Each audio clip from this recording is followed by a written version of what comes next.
दोस्तों, आज के इस डीप डाइव विश्लेषण में हम सीधे एक ऐसी खौफनाक लोक कथा के अंदर उतरने वाले हैं जिसे सुनकर शायद आपको भी रात में नींद ना आए। ये कहानी है एक जानलेवा दलदल और उसके अंदर छिपी उस काली शक्ति की जिसने एक समय पर पूरे गांव को दहशत में डाल दिया था। तो चलिए बिना वक्त गंवाए इस रहस्य के एक एक पहलू को जोड़कर देखते हैं। जरा सोचिए, रात का घना अंधेरा हो और अचानक आपको अपने किसी गुजर चुके करीबी की आवाज सुनाई दे, गौरी बेटी जल्दी आ, तूने मुझे अकेले क्यों छोड़ा। रोंगटे खड़े कर देने वाली यही बात तो इस स्थानीय किंवदंती का सबसे बड़ा हुक है।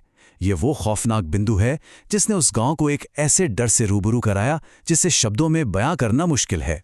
तो सबसे पहले बात करते हैं उस घटना की जहां से ये सब शुरू हुआ, बाबूलाल का गायब होना। अब इस पूरी घटना में जो सबसे दिलचस्प बात है ना, वो है दिन और रात के बीच का अंतर। ये सच में डरा देने वाला है। दिन के समय खोज करने पर वहां क्या मिलता है? बस एक टूटी हुई नाव, कुछ बिखरी सफेद लकड़ियां और एक पेड़ पर टंगी बाबूलाल की टोपी। एक अजीब सा सन्नाटा। लेकिन जैसे ही रात ढलती है, सच्चाई बिल्कुल बदल जाती है। घना कोहरा, बुझती हुई लालटेन, दलदल से आती अपनों की पुकार और उबलता हुआ काला कीचड़। रात में यह दलदल महज एक जगह नहीं रहता, बल्कि एक मनोवैज्ञानिक खौफ का रूप ले लेता है। अब हमारे सामने सबसे बड़ा सवाल ये आता है कि आखिर ये इकाई जिसे लोग बाघ कहते हैं, शिकार करती कैसे है? इसका तरीका क्या है? यहां एक बात बिल्कुल क्लियर कर लेना बहुत जरूरी है। गांव वाले जिसे बाघ कहते हैं, वो कोई असली जानवर या बाघ नहीं है। ये असल में एक शापित तांत्रिक की आत्मा, काले कीचड़ और उस जगह पर फंसी हुई आत्माओं का एक बेहद भयानक और अनिकार रूप है। सोचिए, एक ऐसी दुष्ट शक्ति जो सिर्फ कीचड़ और काले जादू से बनी है। और इसकी शिकार करने की स्ट्रैटेजी वो पूरी तरह से साइकोलॉजिकल है। ये सीधे आपके दुख, आपके अकेलेपन और मजबूरी का फायदा उठाता है। मरे हुए प्रियजनों की बिल्कुल सटीक आवाज निकालना या फिर किसी को भीगी साड़ी में मृत मां का भ्रम दिखाना, ये इंसान की भावनाओं को ही उसका सबसे बड़ा दुश्मन बना देता है और शिकार को पूरी तरह सम्मोहित करके गहरे पानी में खींच लेता है। लेकिन ये राक्षस आया कहां से? इसके लिए हमें इतिहास के पन्नों में जाना होगा, तांत्रिक बाकुलन के श्राप की तरफ।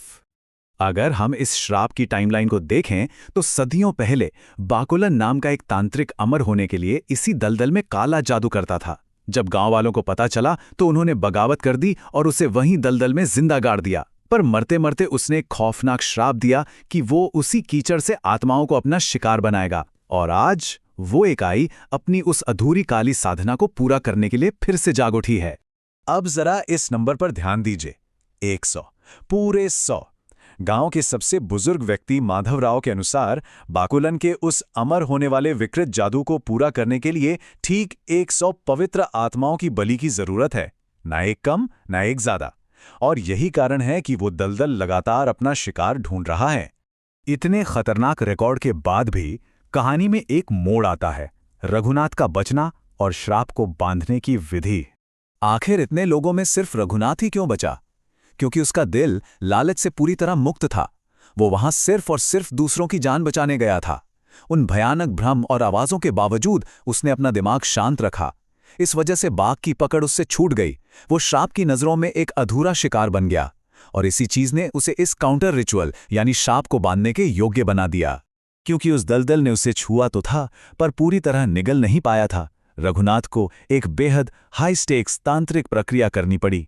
दलदल के चारों कोनों से मिट्टी लाना, लाल धागे और राख से एक रक्षा घेरा बनाना, अपने खून की 3 बूंदें अर्पित करना और सबसे मुश्किल काम, अमावस्या की आधी रात को ठीक उस घेरे के बीच खड़े होकर बंधन मंत्रों का जाप करना। ये इस पूरी कहानी का सबसे बड़ा क्लाइमैक्स है। जैसे जैसे उन प्राचीन मंत्रों की शक्ति बढ़ी, आत्माओं का भूखा वो राक्षस खुद अपने ही बनाए कीचड़ और फंसी हुई आत्माओं के भंवर में उल्टा खींचने लगा।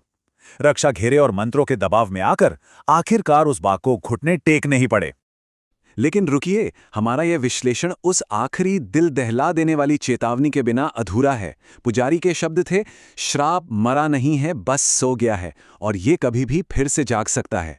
ये बात बिल्कुल साफ कर देती है कि गांव वालों की वो जीत सिर्फ टेम्पररी थी। जो जाते जाते हमें एक बहुत ही उत्तेजक विचार के साथ छोड़ जाता है। क्या वो श्राप वाकई हमेशा के लिए खत्म हो चुका है, या फिर कालासार घाट का वो काला कीचड़ बस अपने अगले लालची शिकार का शांति से इंतजार कर रहा है? लोककथाओं की दुनिया में क्या कोई शापित जमीन कभी अपना सच भूल सकती है? यह एक ऐसा सवाल है जो काफी समय तक आपके और मेरे जहन में गूंजता रहेगा।